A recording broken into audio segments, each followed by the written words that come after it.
1절부터 16절까지입니다. 빌립보서의 주제 구절입니다. 로마서로 따지면 7장, 8장에 대한 것이라고 한다면 이것은 3장 12절부터 16절까지가 빌립보서의 가장 중요한 주제고 목사님들과 모든 성도님들이 가장 사랑하는 본문이기도 합니다. 함께 교독하실 때 살아계신 하나님의 음성을 다 함께 들으실 수 있기를 바랍니다. 제가 먼저 3장 12절을 교독합니다. 내가 이미 얻었다 함도 아니요 온전히 이뤘다 함도 아니라 오직 내가 그리스도 예수께 잡힌 바 된 그것을 잡으려고 쫓아가노라. 형제들아, 나는 아직 내가 줄로 여기지 아니하고 오직 한 일 즉 뒤에 있는 것은 잊어버리고 앞에 있는 것을 잡으려고 표대를 향하여 그리스도 예수 안에서 하나님이 위에서 부르신 부름의 상을 위하여 쫓아가노라. 그러므로 누구든지 우리 온전히 이룬 자들은 이렇게 생각할지니 만일 무슨 일에 너희가 달리 생각하면 하나님이 이것도 너희에게 나타내시리라. 같이 보십시다. 오직 우리가 어디까지 이르렀든지 그대로 행할 것이니라. 이 본문은 참 여러 번 설교를 해도 하나님께서 때마다 다르게 말씀하시는 본문입니다. 현대 경영학의 대부라고 할 수 있는 피터 드러크가 이렇게 이야기를 합니다. 피터 드러크라고 하면 그냥 경영하는 사람들이 읽는 바이블과 같은 책이고 그 바이블의 주인공 하는 사람입니다. 10분 후를 생각하라. 그러면 너의 10년 후의 모습이 보일 것이다. 이 10분이 우리의 남은 미래를 결정한다는 것입니다. 내 인생의 가장 중요한 선택. 자, 지금 보십시오. 사울이 바울이 되는 것은 그냥 그리스도인을 죽이러 가는 다메섹 도상에서입니다. 정오 대낮에 밤에 꿈을 꾼 것도 아니고 심지어 기도하다가 부활하신 예수 그리스도를 만나는 것 더더욱 아닙니다. 그래서 이 기독교인의 모습을 봐도 이 본문과 바울 신학에서 종교 개혁을 시작합니다. 스위스를 중심으로 켈빈이 있었다고 한다면 독일 중심으로 루터가 있었습니다. 고대 500년에서 500년으로부터 395년 데오도시우스로부터 1500년 종교 개혁까지 중세 암흑기입니다. 1000년이 암흑기입니다. 그러니까 이거를 바꾸는 이 위대한 역사의 사건이 예수님의 12제자로부터 나오지만 스데반은 제자가 없었습니다. 7 집사 중에 하나입니다. 그러니까 스데반은 바울을 하나 제자로 만들고 죽어가는데 바울은 사도입니다. 12제자 안에 들지도 않고 디아스포라 다니면서 초대교회를 7개를 세웁니다. 7 집사에게서 7 교회로 바뀝니다. 근데 이따가도 다시 말씀드리겠지만 이 사울이 예수 그리스도를 만나는 그 순간에, 그러니까 우리가 가장 변화되고 싶으면 예수 그리스도를 영접한 것 justification이라고 이야기합니다. 그런데 대부분의 사람들이 이 변화, sanctify, 이 변화되어지는 그리스도인의 삶을 살아가려고 하지 않는다는 것입니다. 이게 율법과 은혜에 대한 충동 때문에 그렇습니다. 바울은 이 율법을 지키고 헬라 철학, 당시 필로라고 하는 안티오코스에 사는 이 철학자, 그 철학과 유대 교회에 대한 완성뿐만 아니라 더 나아가서 서기관과 바리새인 그리고 제사장이 알고 있던 성경의 대가였던 가말리의 문화 출신이라는 것을 그렇게 자랑하던 것을 배설물로 여기는 이유는 간단합니다. 예수를 보니까 아무것도 아니라는 거예요. 그래, 무슨 얘기입니까? 지금 내가 가진 것을 이렇게 자랑하고 이걸 붙잡고 살아가는 것은 아직 예수를 못 만났다는 것입니다. 머리로는 만났는데 부활하신 예수 그리스도를 체험하고 여기서부터는 성화의 과정입니다.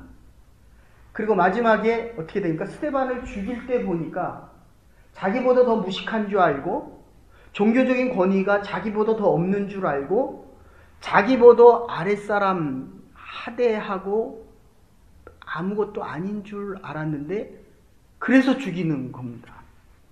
대제사장, 정치와 종교가 분리되어 있었기 때문에 대제사장의 사인만 받으면 가지고 가서 그리스도인을 죽일 수 있었던 것입니다. 유대교인이 죽이는 것이거든요. 그러니까 이 성화되는 과정에서 율법과 은혜의 충돌은 나와 다른 신앙은 내가 틀렸다라고 하고 싶은 거예요.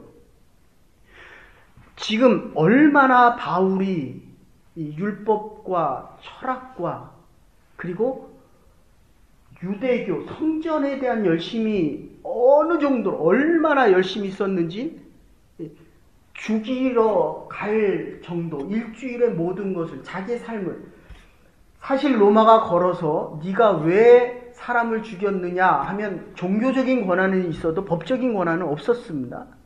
그러니까 충분히 죽을 수 있는 상황인데도 자기가 원하는 인생의 목적과 목표를 위해 종교의 최고의 가치죠. 이거를 위해서 자기의 죽음도 불사하겠다. 그러니까 예수 그리스도를 만나고 나니 이게 다 배설물로 여겨졌다는 거예요. 정말 아무것도 아니라는 거예요. 여기서부터 바울의 변화가 시작되는데 일생을 그것을 위해서 살아왔는데 율법을 위해서 살아왔는데 하나님의 은혜가 충돌되니까 아라비아 사막 가서 3년 동안 하나님에 대한 은혜를 다시 생각하는 것입니다. 그래도 이 사울이 위대했던 점은 하나님이 그리스도가 나타나서 뭐라고 얘기합니까? 다메섹 도상에서 딱 3마디 합니다. 사울아 사울아, 아담아 아담아. 저와 여러분을 하나님이 부르시지 않았습니까?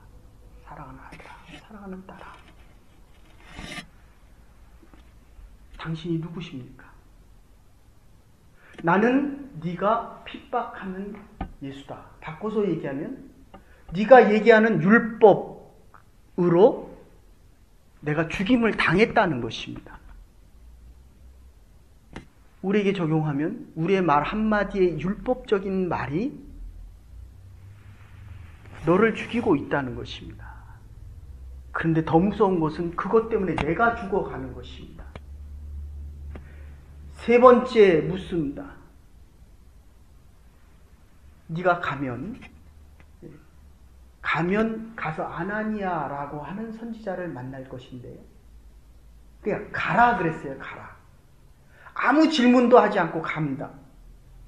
그래서 이 성화 다음의 과정에서 중요한 것은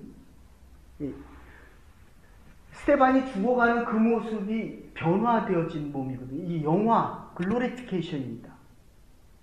그러면 그때부터 하나님과 하나 되는 성령의 충만함으로 우리 교회가 하나 되고 너와 내가 하나 되고 아내와 남편이 하나 되고 일하는 사람들이 하나 되어지는, 그러니까 이 성화되는 과정을 80%가 못 넘어서고 10%, 20% 정도만 넘어서는데 그 다음 단계에 10%도 못 넘어간다는 거예요. 그 다음에 이 사람들이 12명이었고 스데반이었고 사울이 7교회를 지으면서 오늘날의 교회, 감히 상상도 못했습니다. 지금 당시에 사울이 바울로 변화였을 때 핍박하던 자들이 누구였냐면 교회였어요. 교회. 12제자들로 하여금 믿었던 크리스찬이 핍박을 하고 헬라파 유대인들이 핍박을 하고 그리고 순수 혈통의 베드로 계통의 유대인들이 또 핍박을 하고 더 나아가서는 헬라 철학을 하는 자들이 또 핍박을 하고 로마가 핍박합니다. 그래서 15절, 16절에 그러면 누구나가 다 고민을 합니다. 내가 이 길을 계속 가야 될 것이냐. 여러분, 밖에 있는 사람들이 우리를 핍박하기도 하지만 요새 같은 세상엔 밖에서 핍박 안 합니다. 누가 나를 제일 아프게 합니까? 내 옆에 있는 사람이에요. 함께 교회 안에 살아가는 사람들입니다. 자기의 율법을 자랑하고 있기 때문입니다. 그런데 이 목적과 목표를 향해서 가다가 예수님을 만나고 이 목표와 목적이 싹 바뀌게 됩니다. 그것을 지금 오늘 본문에서 이야기합니다. 그러니까 내가 이것을 위해 살아왔는데 그것을 그리스도를 만나면 바꿔야 된다는 거예요. 바꾸라는 것입니다.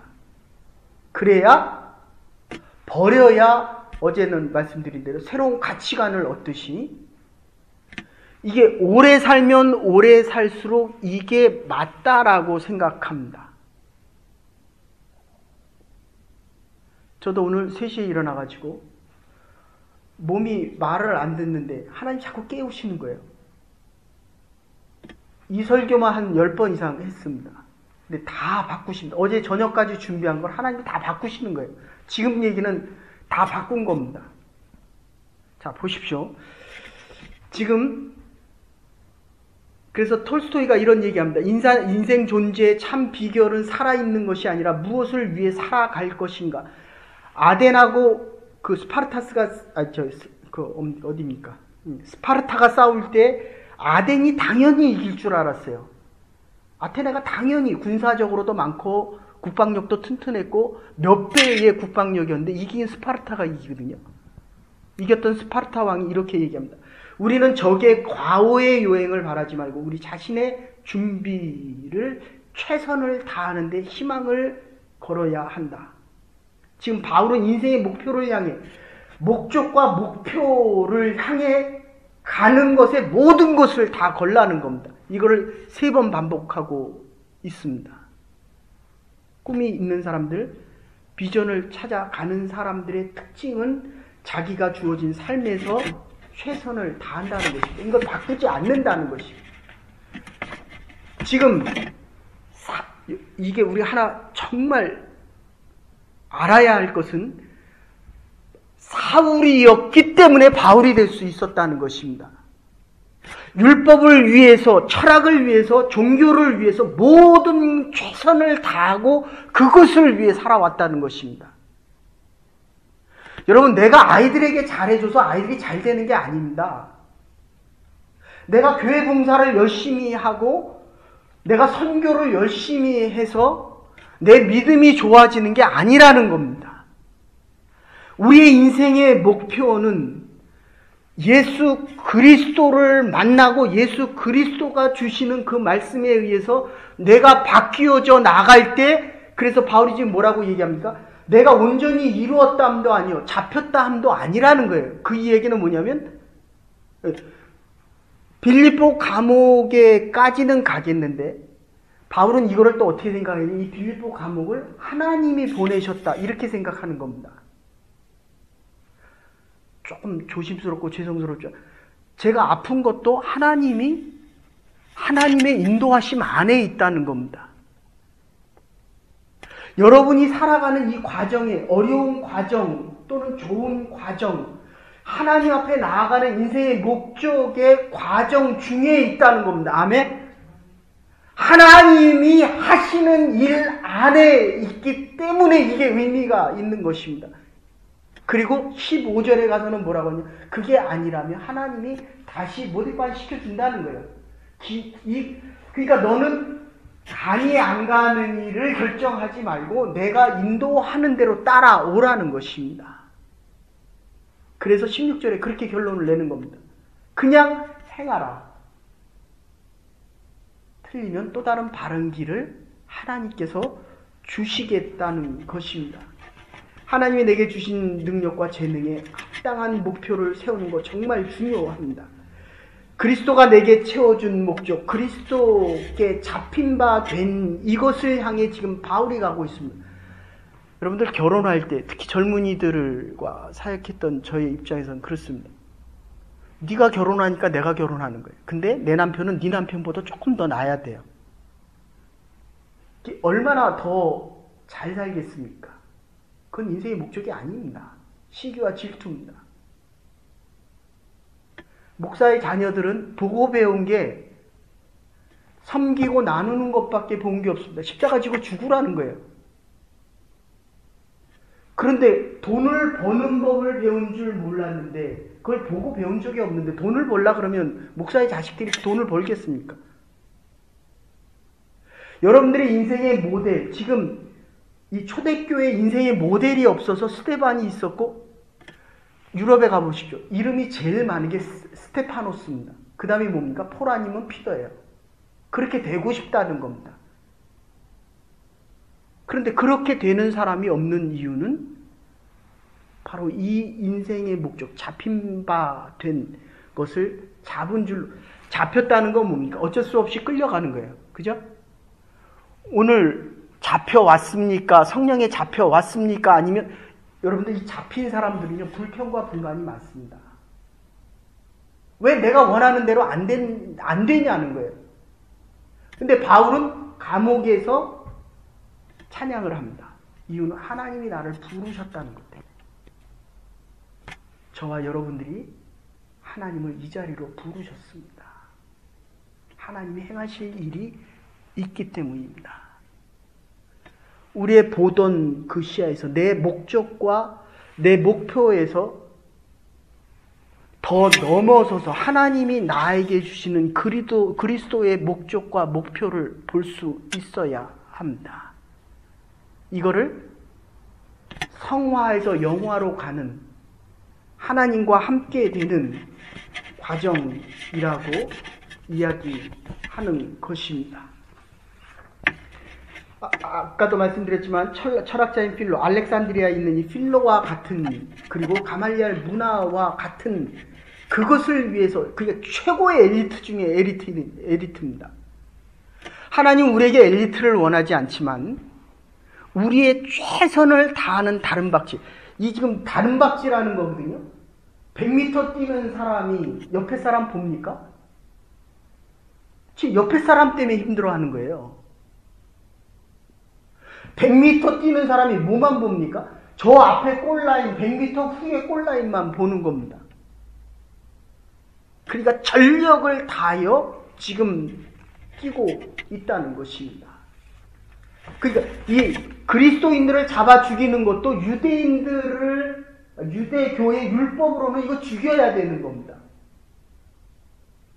그때에 지금 예수 그리스도의 부활하신 예수 그리스도를 만날 수 있다는 것입니다.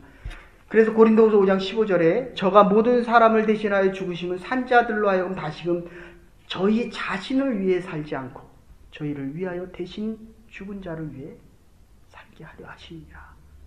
지금 저와 여러분의 삶이 누구를 위해 살고 있습니까? 나를 위해 살고 있으면 고민이 많은 것입니다. 힘든 것입니다. 잡힌 바 된 것을 자유적인 의지 없이 따라가야 되기 때문입니다. 그런데 지금 있는 모든 과정이 기쁨과 감사함이 있습니까? 주도적으로 자유롭게 내가 따라갈 때는 기쁘고 감사한 것입니다. 이 주의 전을 찾을 때마다 감사함과 기쁨이 넘쳐날 수 있기를 간절히 소원합니다. 이 목적이 그리스도 중심으로 지금 바뀌고 있다는 것입니다. 형식은 좀 잘못될 수 있습니다. 이 율법에 대한 겁니다. 조금 주님 보시기에 못마땅할 수 있습니다. 제가 있었던 교회에 그 일대에 정말 실된 여자가 있었습니다. 근데 정말 하나님께서 역사하셔서 청년이 하나 가서 전도했는데 왔어요. 그런데 찬양을 부를 때는 얼마나 그 무당 굿할 때 이게 시끄러워야 되거든요. 근데 목사님이, 아주 유명한 목사님이 와서 부흥회를 하는데 찬양할 때는 그렇게 열심히 합니다. 야, 정말 성령 충만하구나. 말씀 딱 전하니까 그때부터 잡니다. 잘 수밖에 없죠. 문화가 다른데. 이거 뭡니까? 신내를 굿하는 문화와 말씀 듣는 문화는 다른데요. 순복음 성도님들이 장로교회 오면 다 주무십니다. 제가 순복음교회 몇 번 가서 예배를 드렸는데 정말 뜨겁습니다. 아멘 아멘 하는데 그게 막 우리의 몸과 마음을 다 바꿀 정도예요. 그러니까 사람이 변화가 되죠. 근데 또 한 분은 결혼을 3번 했는데 다 아이를 못 낳았다는 것 때문에 다 쫓겨났습니다. 그리고 누가 교회를 가면 아이를 가질 수 있다라고 해서 나오십니다. 여러분 어느 게 더 맞습니까?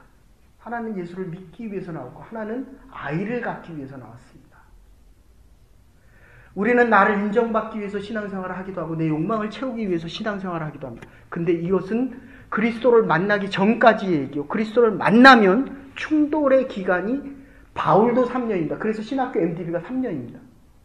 그러나 이게 지나고 나면 누구에게는 이게 10년이 될 수도 있고 누구에게는 30년이 될 수도 있지만 어쨌든 이제 성화의 과정을 가려면 내 중심의 내 목표와 내 목적은 바뀔 수 있어야 한다는 겁니다. 모든 목적이 그리스도 중심적으로 바뀌어야 된다는 것입니다. 그래서 바울은 지금 내가 그리스도께 잡혔다. 나에게는 선택권이 없다는 겁니다. 포로가 되었다는 겁니다. 스스로 선택해서 예수를 믿는 것. 여러분 내가 예수를 믿었다. 이 똑똑한 사람 한 번 더 회개를 해야 됩니다. 더 깊은 곳에 내려가면 하나님의 예정이 보입니다. 여러분 부탁드립니다. 내가 선택하는 것이 아닙니다. 하나님이 선택하셨다라고 하면 순종하고 따라가는 것이 성화의 과정입니다. 내가 변화되어지려고 하면 성령을 통해서 말씀을 통해서 하나님께서 내가 말씀하시는 대로 도망가려고도 했습니다. 내가 원하는 대로 살려고도 했습니다. 하나님으로부터 멀어지고도 했습니다. 그런데 지금 끌려와서 이곳에서 주님 앞에 예배드리는 것입니다. 나는 자유가 없습니다. 다메섹에서 포로가 됐습니다. 복음을 전하지 않으면 저주가 된다고 얘기합니다. 포로됨에는 목적이 있습니다. 하나님의 넓은 깊은 뜻. 그래서 그 잡힌 바 된 것을 쫓아가는 것입니다. 그래서 스데반을 죽였기 때문에 이제는 스데반에게 잡힌 바 되어서 성령께서 스데반을 잡으셔서 이제 쫓아가게 되는 것입니다. 바울은 감옥 속에서도 하나님이 자기를 그곳으로 불렀다고 이야기합니다. 미완성의 완성을 이야기합니다. 지금 이 어원은 텔레오스라고 하는 말인데 온전히 이루었다, 성숙된 제자가 됐다, 완전한 교인이 됐다, 순교까지 하게 됐다. 근데 지금 바울은 감옥엔 갔지만 순교를 못하거든요. 그래서 온전히 이루었담이 아니라는 거예요. 잡히기는 했는데 순교까지는 못하겠다는 것입니다. 그래서 최대 괴수에서부터 자기는 웬만한 제자로부터 나중엔 최대 괴수로 바뀌는 믿음의 고백이 생깁니다. 그래서 결론적으로 이 미완성에서 스스로 완성에 이르려고 한다면 뒤의 것을 잊어버리셔야 됩니다. 나의 실패도 나의 율법적인 생각도 내가 너보다 낫다는 마음도 이제 버리셔야 됩니다. 지난날의 취미와 미련 다 버리셔야 됩니다. 부끄러웠던 거하고 나빴던 거하고 실수했던 이런 모든 것들 다 얼마 전에 스페인하고 축구를 했습니다. 우리가 랭킹이 한 4, 5위 되는 팀하고 해서 그래도 어느 정도는 싸울 줄 알았습니다. 근데 5대 1이었어요.